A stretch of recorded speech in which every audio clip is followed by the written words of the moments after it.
அவங்க பேசிக்கிட்டே இருக்காங்க சைடில். அப்புறம் வாட் டுமாரோ என்ன ஒய் நோ யூ மஸ்ட் பாடம் ஓடிக்கிட்டு இருக்கு. தேடி பார்க்கவே மாட்டேறான். செலவு பண்ணிட்டு வந்திருக்கான். வந்துட்டு பதில் உட்காந்துட்டு why no no no tomorrow I got exam. What exam here? Come on tomorrow I book the ticket here. So இப்படி தான் படம் ஓடுது போல இருக்கா. தமிழ்னு பேசக்கூடிய தலைவர்கள் கூட ஃபோன் எடுத்தோன்னே ஹலோ நான் தான் பேசுகிறேன்னு சொல்கிறாங்க. அது அந்த ஃபோனை கண்டுபிடிச்சி உன் பொண்டாட்டி பேருன்னு கூட தெரியாது. அந்த மாதிரி பேர் தான் ஹலோ வந்துட்டான். இவனுக்கு இதை கிண்டி வேற கொடுக்கணும். சாப்பிடவே முடியாது. அந்த வீட்டில் குடிக்க கூட தண்ணி குடித்தா கூட அசிங்கமாக இருக்கும். ஏன்னா அவனை பற்றி சொல்லணும்னா அவர் இதை தப்பாக எடுத்துக்க போகிறார். நம்ம பவர் ஸ்டார் ஸ்ரீனிவாசன். இந்த அவன் சொல்கிறேன்னு தவறாக எடுத்துக்காத. நான் ரொம்ப சீனியர்ன்றதுக்கெல்லாம் நான் பேச மாட்டேன். ரொம்ப பக்தியாக கோயிலுக்கு போகிறோம். இந்த காவடி எடுத்துக்கிட்டு முருகன் கோயிலுக்கு போகும்போது என் பொண்ணுக்கு நல்லா கல்யாணம் வேணும்னு தான் வேண்டிக்கிட்டு போகிறாங்க. அங்கே போயிட்டு திரும்பி வரும்போது பொண்டாடிக்காரி சொல்கிறா, எங்கள் பொண்ணு ஒன்றொருத்தனோட ஓடிவிட்டாங்க. என்ன ஓடி போயிட்டான்னு இவன் எங்கேயும் பார்க்க மாட்டான். நேராக பழனியை தான் திரும்புவான். ஏன்டா முருகா டேய் அப்படின்னு திட்டான். உனக்காக இவ்வளோ தூரம் காவடி தூக்கிட்டு வந்தேடா, பொண்ணு ஓடி போச்சாடான்னு. அந்த டேய் முருகான்னு சொல்கிறான் பாருங்க, அது பக்தியில் சொல்கிறானே ஒழிய கோபத்தில் அல்ல. இந்த ஆண்டிலே இந்த ராதாரவி ஒரு 10 படத்தை பெரிய படங்களில் நடித்து ரிலீஸ் ஆகிருக்கு. எல்லாருக்குமே நல்ல பேர். அதற்கு மூல காரணமாக இருந்த இந்த இன்டர்நெட் பீப்புள் அத்தனை பேருக்கும் பத்திரிகையாளர்களுக்கும் என்னுடைய வணக்கங்களை கூறி, இங்கே மேடையில் உட்காந்துருக்கிற இந்த இங்கிலீஷ் படம் க்ரூ அண்ட் ஆஃப்கோர்ஸ் நம்ம அற்புதமான ஒரு இயக்குனர் பேசிக்கிட்டு இருக்கும்போது சொன்னார், நான் ஒரு 5 படம் தானே எடுத்திருக்கேன்னு. போதும், அந்த 5 போதும். இன்னும் பேசிக்கிட்டே இருக்காங்க அந்த படத்தை பற்றி. அந்த அளவுக்கு ஒரு அற்புதமான இயக்குனர், குரல் வளத்தின் சொந்தக்காரர் என்னுடைய அன்பு சகோதரர் உதயகுமார் அவர்கள். அதே மாதிரி என்னுடைய அன்பு சகோதரர் அற்புதமான ஒரு இயக்குனர் பேரரசு அவர்களாகட்டும். மேலும் ஏன்னா அவனை பற்றி சொல்லணும்னா அவர் இதை தப்பாக எடுத்துக்க போகிறார். நம்ம பவர் ஸ்டார் ஸ்ரீனிவாசன். அப்புறம் நட்டி என்கிற நடராஜன் சொல்கிறாங்க, எக்ஸலண்ட் ஆக்டர். ஏன்னா அவனை இந்த மேடையில் உட்காந்துருக்காருன்னு நான் பாராட்ட மாட்டேன். எனக்கு பிடிக்கலன்னு தான் சொல்லுவேன். என்ன அவர்னா அடுத்த படத்தில் போடாமல் இருப்பார். பரவாயில்ல, இருக்கட்டும். எதுக்குன்னா நான் பார்த்தேன், கூட நடித்தேன். பட் மிளகாய்ன்ற ஒரு படத்தில் ஆக்ட் பண்ணியிருக்காரு. அப்போ நான் சொன்னேன், யாரா அமிதாப் பச்சன் மாதிரி வளர்ந்து கிடக்கிறான் ஒரு ஆள், அற்புதமாக ஆக்ட் பண்ணுறானப்பா அப்படின்னு சொன்னேன். இல்லைங்க, அது ஒரு பெரிய கேமராமேன். ஆடாப்பா, இன்னொரு தொழிலை வச்சுக்கிட்டு நம்ம தொழிலையும் வந்துட்டாங்க அந்த ஆள் அப்படிலாம் கிண்டல் பண்ணேன் நான். ஆனால் மிக அற்புதமான ஒரு நடிகை. எக்ஸ்ப்ரெஷன்ஸ் கேமராமேன்றதுக்கு ப்ரூவ் பண்ணி காட்டக்கூடிய ஒரு அற்புதமான ஒரு நடிகன். இப்போ நான் நடிச்சிருக்கோம் படம் பேர்னா என்னை விட்டு போக எங்கிட்ட மோதாதேவா அதே. அப்புறம் என்னுடைய அன்பு சகோதரர் அத்தனை நேரங்களிலுமே எனக்கு உறுதுணையாக இருந்த சிசர் மனோகர் ஆகட்டும், அல்லது நம்ம அவரை தான் உங்களுக்கு லொல்லு சபா மனோகர் தெரியும் உங்களுக்கு. அவர் குரல்லே பேச்சிலே ஒரு வித்தியாசமாக இருக்கக்கூடியவர். மேலும் அத்தனை நல்லுள்ளங்களுக்கும் எங்கள் இயக்குனர் நாகா வெங்கடேஷ் வந்திருந்தேன், எங்கே போயிட்டு தெரியல. இருந்தாலும் அவருக்கும் எங்கள் நடிகர் சங்கத்தினுடைய ஏஆர்ஓ இருக்கார். ஏன்னா சீனியர் என்னை விட, அதுக்காக சொல்கிறேன். அவருக்கு என்னுடைய வணக்கங்களை கூறி, இந்த மாஸ்டர் ஆஃப் செரிமனிஸாக இருக்காங்க, அவங்க எங்கள் ஊருக்காரங்க. அதனால் அவர்களுக்கு என்னுடைய வணக்கங்களை கூறி, ஏன்னா எப்பவுமே இந்த சக்ஸஸ் ஆகிற படத்துலலாம் இந்த அம்மா என்னோட பேட்டி எடுத்தாங்கன்னா சக்ஸஸ் ஆகிடுது. இப்போ பேசியிருக்காங்க, ஒருவேளை இங்கிலீஷ் படமும் சக்ஸஸ் ஆகிடுது. அவர்களுக்கு என்னுடைய வணக்கங்களை கூறி, இந்த படத்தில் எனக்கு ஹீரோ இசையமைப்பாளர்னு கூப்பிட்டாங்க. பட் நான் கேட்டேன், அவனே கேட்டேன் பாரு, ரிகோ கேட்டேன்னு நினைக்கிறேன். இந்த அவன் சொல்கிறேன்னு தவறாக எடுத்துக்காத. நான் ரொம்ப சீனியர்ன்றதுக்கெல்லாம் நான் பேச மாட்டேன். ரொம்ப பக்தியாக கோயிலுக்கு போகிறோம். இந்த காவடி எடுத்துக்கிட்டு முருகன் கோயிலுக்கு போகும்போது என் பொண்ணுக்கு நல்லா கல்யாணம் வேணும்னு தான் வேண்டிக்கிட்டு போகிறாங்க. அங்கே போயிட்டு திரும்பி வரும்போது பொண்டாடிக்காரி சொல்கிறா, எங்கள் பொண்ணு ஒன்றொருத்தனோட ஓடிவிட்டாங்க. என்ன ஓடி போயிட்டான்னு இவன் எங்கேயும் பார்க்க மாட்டான். நேராக பழனியை தான் திரும்புவான். ஏண்டா முருகா டேய் அப்படின்னு திட்டான். உனக்காக இவ்வளோ தூரம் காப்பி தூக்கிட்டு வந்தேடா, பொண்ணு ஓடி போச்சேடான்னு. அந்த டேய் முருகான்னு சொல்கிறான் பாருங்க, அது பக்தியில் சொல்கிறானே ஒழிய கோபத்தில் அல்ல. அது மாதிரி நீ மியூசிக் டைரக்டர் நினச்சிக்கணும். நான் உன்னை டேன்னு ஃப்ரெண்ட் போகிறதுக்காக. அதனால் உங்கள் மேலெல்லாம் இருக்கிற ஒரு ஆசையினால் சொல்கிறேன். நான் வீட்டுக்கு வரும்போதே கேட்டேன், நான் தாங்க மியூசிக் டைரக்டர்னு சொன்னேன். இந்த தாடிகடியே பார்த்தா தெரியுது இவன் தான் மியூசிக் டைரக்டர்னு. இந்த படத்துலேயே நான் பார்த்துட்டு ஆச்சரியப்பட்டது என்னென்னா, டான்ஸ் மாஸ்டர் பார்க்கும்போது ஃபைட்டர்னு நினச்சேன், ஃபைட் மாஸ்டர் பார்க்கும்போது டான்ஸர்னு மாதிரி இருந்தது. அவர் ஒழுங்காக படிக்கட்டு ஏறி வர்றாரு ஃபைட் மாஸ்டர். இந்த டான்ஸ் மாஸ்டர் இதுலேயே வந்து குச்சிடுறான், படிக்கட்டு வழியாக வர மாட்டான். அதனால் அப்போயே நான் பார்க்கும்போது இப்படி ஒரு பாரதலான ஒரு குரூப்பு. அதில் இவன் இந்த தாடி வச்சுட்டு என் வீட்டுக்கு வந்திருந்தாப்புல. ஆனால் நான் தானே இசையமைப்பேன். நான் கூட பேசிக்கிட்டு இருந்தோம், படம் ஒன்று பண்ணலான்னா எப்படிங்கன்னு, புது இசையமைப்பாளரை போடுங்கன்னு. ஏன்னா அவங்ககிட்ட தான் இசை இருக்குதுன்னு. என்னங்க எது பழைய ஆளுங்கெல்லாம் எப்படிங்கன்னு. அதெல்லாம் பழசெல்லாம் வந்து எல்லாம் திருடி போடுறாங்க தொல்லையா, அதெல்லாம் வேணாங்க. அப்புறமா வந்து இது எதாவது சொன்னாலும் அதை போட்டுருவாங்க. ராதாரவி கண்டம்ஸ் மியூசிக் டைரக்டர்ஸ்னு ஒரு டைட்டில் போட்டுருவாங்க. அதை காசு கொடுத்து இவனும் வாங்குறான், படிக்கிறான் போல இருக்கு. அதை படித்து விட்டு அதில் இவங்க லாபத்தை சம்பாரிச்சு போயிடுவாங்க. அதனால் நான் அதை சொல்ல வரல. பெரிய ஆளுங்கள் ஆகிட்டா பெருசாக செலவு பண்ணால் தான் நான் பெரிய ஆளாக முடியும். இப்போ இந்த music directors done very good job. நான் சொன்னேன், நான் புது மியூசிக் டைரக்டர் தான் யூஸ் பண்ண போகிறேன், ஏதாவது கூடுற பாடம் போட்டு கேட்டுக்கிறேன்னு. அவன் நினச்சிட்டு இருக்கா என்ன பெரிய இசை மேதைன்னு நினச்சிக்கிட்டுல கொடுக்குறேன் டிஸ்கன். எனக்கு ஒன்றும் தெரியாது. அந்த ப்ரொடியூசருக்கு தெரியும் கொஞ்சம் இசையெல்லாம். அதனால் அவருக்கு போட்டு காமிச்சு இவன் மாதிரி ஆளுகளை செலக்ட் பண்ணி நீங்கள் வந்து பாருங்க. நாங்கள் அற்புதமாக பண்ணியிருக்கான். என்னென்னா அவனே பாட்டு வேறு எழுதியிருக்கான். அதில் அந்த பாட்டு எழுதுனவங்களாம் சின்ன வயசு பசங்க தான். நான் என்ன கேட்குறேன்னா, ஒரு இங்கிலீஷ் பாட்டு, இந்த ரேப் பாட்டுக்கு ஒன்று எழுதிருக்கீங்க, எப்படா எழுதுறீங்க அந்த பாட்டுக்கெல்லாம்? அது வார்த்தையும் புரியல, ஒரு எழுவும் புரியல, இது ஒன்று பேசி. அதை விட எனக்கு பெரிய கொடுமை என்னென்னா, அதுக்கு லிப்பு மட்டும் கொடுக்குறாங்க. இப்போ நம்ம என் மாப்பிள்ளை இப்போ ராம்கீலம் கொடுத்துருக்காரு, அதெல்லாம் நம்மளால் நடிக்கவே முடியாது போல இருக்கு. இப்போ தான் இந்த இந்தியன் எக்ஸ்பிரஸ்லேருந்து சுதா அவங்க கேட்டாங்க, எப்படிங்க நீங்கள் அக்காமடேட் பண்ணிக்கிறீங்கன்னு. அவங்களுக்கு ஒரே ஒரு ரகசியம் என்ன சொல்கிறேன்னா, முதல்ல சொல்லிவிடுவேன், படிக்கட்டில் ஓட முடியாது, படிக்கட்டிலேருந்து இறங்க முடியாது, முந்தி மாதிரி சண்டை போட முடியாது, இந்த ரேப் பாட்டுக்கெல்லாம் பாட முடியாதுங்க, வாய் அசைக்க முடியாதுன்னு சொன்னேன். ஏன்னா இதெல்லாம் கண்டிஷன் போடுவேன், அப்போ தான் நான் சக்ஸஸ் ஆகிட்டே வரேன். ஏன்னா இதில் இந்த மாப்பிள்ளை ராம்கீலம் பாடுறான். நான் ராம்கீ பார்த்தோன்னே எனக்கு ஒரு பெரிய அப்படியே சந்தோஷமாக இருந்தது.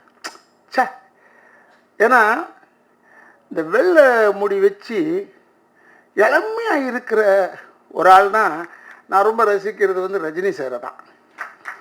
ரொம்ப இப்போ வந்து வெள்ளை தாடி இல்லை, பொதுவாக வாழ்க்கையில் நான் பார்க்கும் போதெல்லாம் வர அந்த வழக்கு தொழிலோடு வருவார்.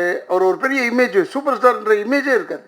வழக்கு தொழிலோடு வருவார், சாதாரணமாக இருப்பார், என்ன அழகாக இருப்பான் மனுஷன், இளமையாக இருப்பார். அதுக்கப்புறம் நான் ரொம்ப ரசித்தது இந்த வெள்ளை தாடி, இந்த என்னது சால்ட் அண்ட் பெப்பர் ஏதோ ஒரு பேரை சொல்கிறாங்க, அது ஏதோ ஒன்று சொல்கிறாங்க. அந்த முடியோடு இருக்குது அழகாக பார்த்து இளமையாக பார்த்தது அஜித்து தான். எனக்கு ரொம்ப பிடிச்சது. எனக்கு அப்படியே ரசிக்கிட்டே இருந்தேன், எப்படா அவங்கெல்லாம் வெள்ளை தாடியோட எல்லாம் அழகாக இருக்காங்க. சரின்னு சொல்லிட்டு நான் வெள்ளை முடியோட சுற்றினேன் கொஞ்ச நேரம்.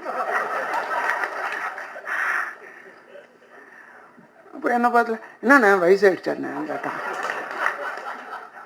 ஓகே, அவங்களும் சின்ன பசங்க, அதுலேயும் எங்களை வச்சா மட்டும் வயசாடுன்னு அதுலேயும் அடிப்படுது பாரு. முடி மசிறு வச்சா கூட அடிப்படுதுறான்னா இப்போ எவ்வளோ கெட்ட நேரம் நமக்கு அப்படின்னு நினச்சி இப்போ பார்த்தா மாப்பிள்ளை ராம்கி வந்து இந்த வெள்ளைதாடி இப்போ 3வது ஆள் நான் பார்த்துருக்கேன். இந்த வெள்ளைதாடி வச்சு இளமையாக இருக்கிற ஒரே ஆள். ஆனால் நான் நிறைவேற சொல்ல போகிறேன், இப்போ தான் நீ உஷாராக இருக்கணுமா. ஏன்னா இப்போ அவனுக்கு எக்ஸ்பீரியன்ஸ் ப்ளஸ் இளமை ரெண்டுமே இருக்குது இப்போ இந்த வெள்ளை தாடியோட. அதுக்காக சொல்கிறேன். ஏன்னா இப்போ என்னை பார்த்துட்டு யாரோ ஒருத்தங்க விரும்பினா கூட வயசானவர், ஏன்னா நம்மக்கிட்ட வந்து செய்குலி கிடையாது, சேதாரம் கிடையாது அப்படின்னு நினச்சிட்டு விரும்புவாங்கல்ல, அந்த விருப்பம்லாம் இப்போ முடியாது. ஆக இது ஒரு நல்ல குரூப் தான். அப்போ கூட மேடம் சொல்லும்போது சொன்னாங்க, நான் இன்றைக்கி இங்கிலீஷ் படம்னு ஒன்று போகிறேன், மாஸ்டர் ஆஃப் செரிமனிஸ். அதுக்கு பேசும்போது இன்னும் எல்லோரும் என்ன இங்கிலீஷ் படத்துக்கு நீ ஏன் போகிறேங்கண்ணே, ஒன்றே ஒன்று சொல்கிறேங்க, தப்பாக எடுத்துக்காத, இங்கிலீஷில் தமிழ் வார்த்தை இப்போ எல்லாருக்கும் புரியுது. இங்கிலீஷ் படம்னு படம் டைட்டில் என்னன்னு கேட்குறான், அவ்வளோ அறிவு வந்துருச்சு. இப்போ நீ தேங்க்யூன்னு சொல்லிப்பாரு, இன்னும்மா இங்கிலீஷில் சொல்கிறான் அவனை கேட்குறான், அதெல்லாம் இங்கிலீஷ் ஆகிடுச்சு. ஹலோன்னு சொல்லிப்பாரு, அது இங்கிலீஷ் ஆகிடுச்சு. தமிழ்னு பேசக்கூடிய தலைவர்கள் கூட ஃபோன் எடுத்தோன்னே ஹலோ நான் தான் பேசுகிறேன்னு சொல்கிறாங்க. அது அந்த ஃபோனை கண்டுபிடிச்சி உன் பொண்டாட்டி பேருன்னு கூட தெரியாது, அந்த மாதிரி பேர் தான் ஹலோ. எதுக்காக சொல்கிறேன்னா, இது இங்கிலீஷ் படம்ன்றது அந்த படம் மாதிரி செஞ்சுருக்காங்களான்றதெல்லாம் கிடையாது. இங்கிலீஷ்லேயும் நிறைய ஏமாத்துறான். ஒரு பெரிய நடிகை அவங்க மேடையில் பேசும்போது சொன்னாங்க, நம்ம தமிழ் படத்தில் தான் ஹீரோ ஓடிக்கிட்டே இருப்பாங்க, சுட்டுக்கிட்டே இருப்பான் வில்லன், படவே படாது மேலே, இங்கே அங்கெல்லாம் போடுங்கன்னு ஒரு கைத்தட்டல் வாங்கினாங்க. நான் எனக்கு பிடிக்கல. ஏன்னா எனக்கு தமிழ் படம் இதுதான் நமக்கு சோறு போடுற இடம். இதை கேவலமாக சொல்லுதுன்னு அப்போவே எனக்கு ஏறி போச்சு. எனக்கு இதுக்கு பதில் சொல்லாமல் விட்றதில்லடான்னு. இதனால என்ன ஒரு 5 படம் கேடும், அவ்வளோதானே, தப்பில்லை போ. ஏன்னா 5வது படத்துக்கு மேலே அது கிடையாது, அது ஒரு ரவுண்டு தானேப்பா. அதனால் அப்படி வச்சுக்கிட்டு நான் மயக்க பிடிக்கும்போது சொன்னேன், நீ நிறைய படம் பார்க்கலம்மா, நீ போய் பாரு, எத்தனை படம் உனக்கு சொல்லணும் உதாரணம். எத்தனை இங்கிலீஷ் படத்தில் சுட்டுக்கிட்டே இருக்கான். ஏன்னா சும்மா இப்படி 2 துப்பாக்கி வச்சுட்டு பறந்துக்கிட்டே சொல்கிறாங்க அவனுங்க, டப் டப் டப்னு சேர்த்து. அவங்களாம் ஆஸ்கர் கிடைக்குதா? கிடைக்காது. ஏன்னா அவன் கேட்பான், what is the muzzle velocity of the pistol, what is the muzzle velocity of the ரிவால்வர்னு கேட்பான். இதனுடைய பவர் என்ன, அங்கே போய் அடிக்குதேன்னு அதை கேட்பான் அங்கேயும். அதனால் தமிழ் படம் மட்டும் இல்லாமா எல்லாம் இங்கிலீஷ் படமும் அப்படித்தான் அப்படின்னு சொன்னால், இப்போ நல்ல வேளை ஒரு இங்கிலீஷ் படம்னு நம்ம தமிழில் வருது. எனக்குலாம் ஒரு பெரிய சந்தோஷம். இந்த படத்தை பார்த்தேன், பேயெல்லாம் காமிச்சாங்க. இப்போ தான் பேய் தான் அடிக்கடி வந்துருச்சு. பசங்க, சின்ன பசங்கள்லாம் தமாஷாக பார்க்குறாங்க. நான்லாம் முந்தி எக்ஸாசிஸ் பார்க்கும்போது சீட்டுக்கு நடுவில், கேலக்ஸி தேட்டரில் பெங்களூரில் பார்க்கும்போது சீட்டுக்கு நடுவில் இப்படி வச்சு பார்த்தேன், அவ்வளோ பயம் இருந்தது. இப்போ அப்படி இல்லை. பேயின்னு சின்ன பிள்ளைங்களாம், பேய் பேய் இது பேய் இது பல்லு விடுது, பல்லு பேர் இருக்கிறாங்க. இப்போ யாரும் பயப்படுறதே இல்லை, அந்த அளவுக்கு கொண்டாந்தாச்சு பேயை. அப்படி நடுத்தருவுக்கு கொண்டாந்துட்டோம். சினிமா நம்ம விட மாட்டோமே, ஒரு ஆள் அதில் சக்ஸஸ் ஆகிட்டா போனேன், அதே தான் வரிசையாக படம், பேய் படம் தான். அதனால் இப்படி நல்லா பண்ணியிருக்காங்க. ஆனால் இங்கிலீஷ் படத்தில் எனக்கு இந்த கேமராமேன் தனியாக ஏன் சொல்கிறேன்னா, ஒரு கடலை எவ்வளோ அழகாக எடுக்க முடியுன்றதை நான் பார்த்தேன். எக்ஸலண்ட்டாக எடுத்திருக்காரு. ரொம்ப ஒரு பாட்டில் பார்த்தேன், அதில் ஏன்னா இப்போ எதுவுமே அதுவும் தெரியல நமக்கு. எனக்கு நடிப்பை தவிர வேறு டெக்னிக்கே தெரியாது. கேமரா முன்னாடி ஸ்டார்ட் கேமரா ஆக்ஷன் ஒன்று பண்ணிவிடுவேன். நல்லா ஆக்ட் பண்ணுறேன், தப்பாக ஆக்ட் பண்ணுறேன், அது வேறு பண்ணிவிடுவேன். ஆனால்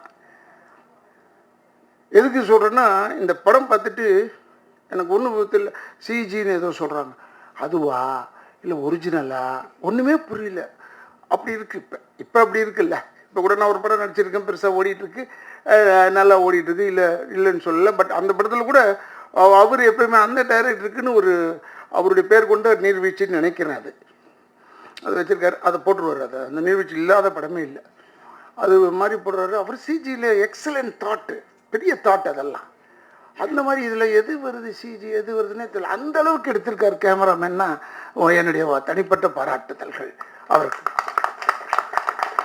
அதே மாதிரி இசையமைப்பாளரை பற்றி தான் சொன்னேன். டைரக்டர்கிட்ட நான் சொல்கிறது என்னென்னா, நான் இந்த ஆளை வீட்டில் பார்க்கும்போதே சந்தேகப்பட்டேன், இந்த ஆள் நடிச்சிருப்பானோ, நடிகை மாதிரி இருக்கானே, இந்த ஆள் ஹீரோ மாதிரி இருக்கானேன்னு பார்த்தா ஆடுறாங்க. இந்த படத்தில் டான்ஸ் ஆடுறாரு குமார்.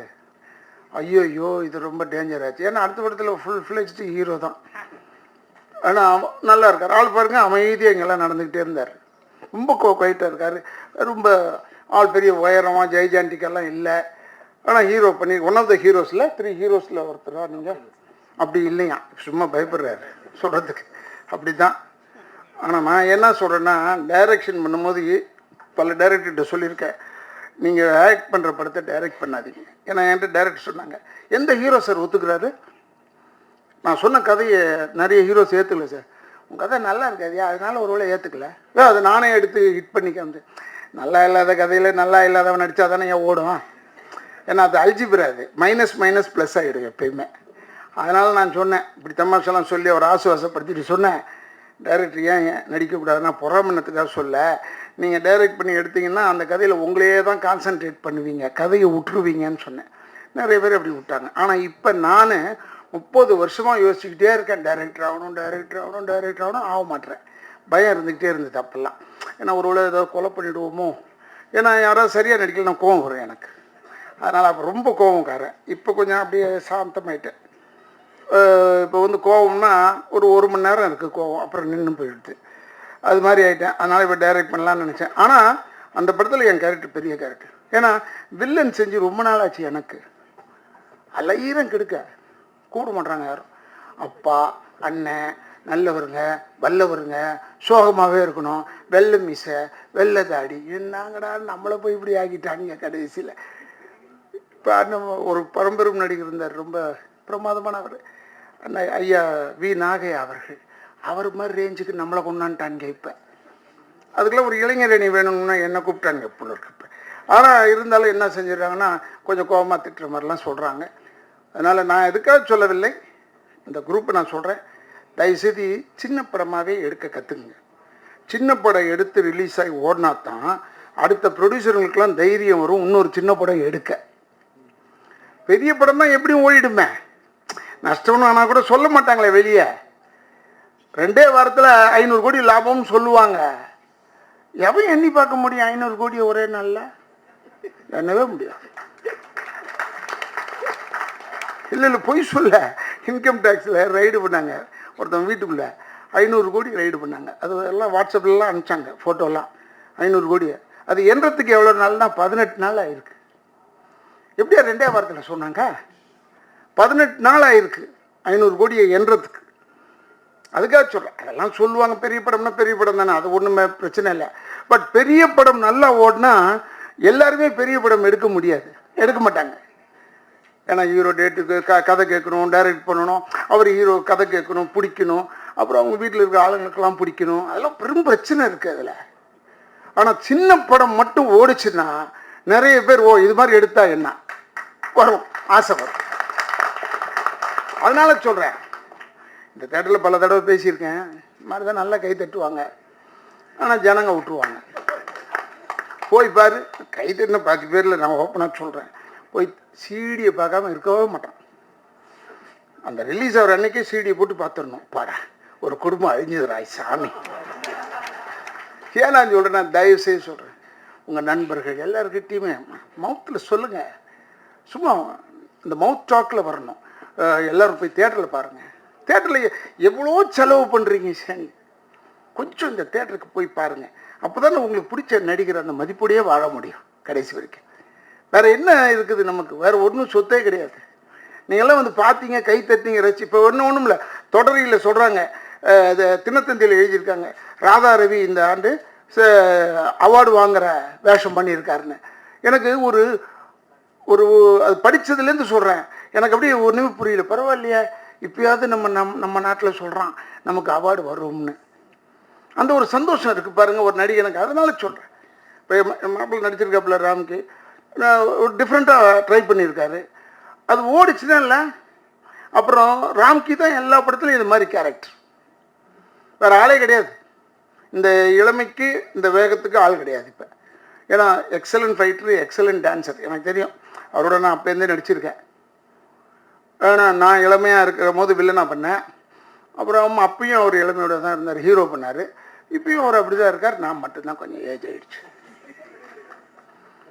ஏன்னா எனக்குள்ள நான் வந்து நம்ம ஹீரோ இல்லையே, நான் கரெக்டாக 64 வயசு கேட்க வெட்டுவேன்.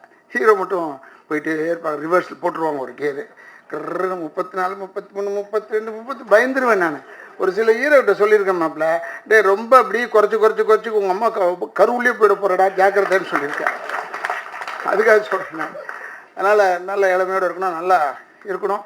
தம்பி குமார் அவர்கள் இன்னும் இது மாதிரி நிறைய நல்ல நல்ல கருவோட படங்களை எடுக்க வேண்டும்.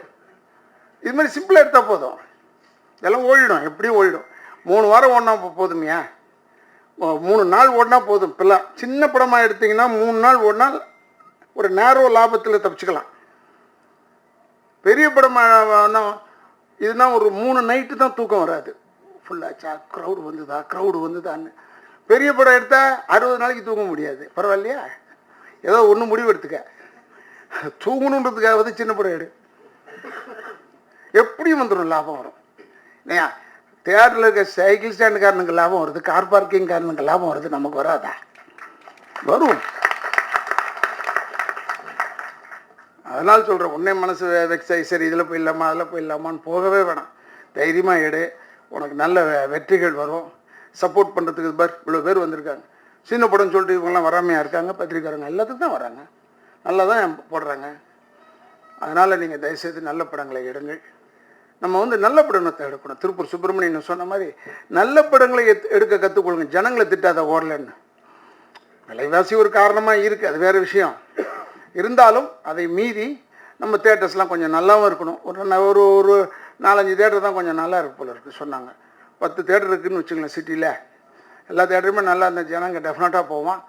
ஏன்னா இப்போ பாதி பேர் இப்போ இந்த ஐநாக்ஸா அது என்னது ஐநாக்ஸ் தேட்டர் அங்கெல்லாம் வர நான் பார்த்தேன். நான் அங்கே வந்தேன், ஒரே ஒரு தடவை போனேன் தேட்டருக்கு போய் பார்க்கணுமேன்னு. அந்த தேட்டருக்கு போகும்போது பசங்க யாரும் படமே பார்க்கல. அவங்க பேசிக்கிட்டே இருக்காங்க சைடில். அப்புறம் வாட் டுமாரோ எனக்கு போய் யூஸ் படம் ஓடிக்கிட்டு இருக்கு, தயாரி பார்க்கவே மாட்டேறான். செலவு பண்ணிட்டு வந்திருக்கான்.